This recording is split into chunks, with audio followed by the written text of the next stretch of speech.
I think you can ruin a lot of things by getting overly attached to them. That not wanting to attach, is that something you only have with your music, or do you notice that that occurs on other things as well? Well, I think you can ruin a lot of things by getting overly attached to them, for sure. And, you know, anything that's like fun or nice in life, you have to really like treasure it, because it's like, you know, wind passing over a lake. It's going to be gone. But I think if you desperately try to hold on to things that are nice, you're just going to make yourself more and more morbidly unhappy. So I guess maybe that attitude kind of maybe informs the way I feel about the records, because I just think, why just try to hold on to a good time? It seems like gross, like a perverse or an immature urge or something like that. Plus, I think if I just sat around going, oh, this record was so great, I made this great record, I would be like tortured trying to duplicate it. It would seem so large and looming, and I would feel like I would kill myself trying to make it happen.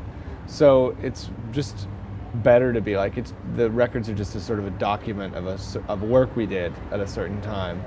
And, you know, I really am glad that other people like them. But for me, for some reason, I can't listen to them. I don't know why. Looking back to the past, are there things that, because it sounds like you're talking out of experience, that there are certain things that you had too much, you were too much attached to, or in the past, or? Yeah, I mean, definitely. I'm sorry, you're saying are the things I've been too much attached to in the past musically? Or maybe on other things as well, because you're talking like, well, I don't want to get too attached to it because it can ruin things. That maybe there are some things, you have maybe an example of things that are ruined. Well, yeah, I mean, a classic example is like, you know, well, William Faulkner always said you have to kill your favorite babies. And I think that that's true. Sometimes there's a work that you're making that's like, there's some little part that you like, some paragraph in there, or some line in there, or some guitar part that you like, but if you would be honest with yourself, you'd realize that it's ruining the whole song, or the whole book, or the whole whatever. It might be clever or cute or whatever, but it's like dragging the overall value of everything down somehow. And I think you have to make decisions based on the whole, not based on the falling in love with some cutesy thing you said or did or whatever, you know what I mean? And that's actually, in the instrumental sense, that can be quite difficult for some musicians. It's a real sign of a sort of an immature musician, I think, when you just love your little guitar line and you're not really listening to the rest of what everybody's playing, and you refuse to like play it less or like turn it down or whatever. And that all comes from this sort of pride, this sort of like prideful attachment to something, you know.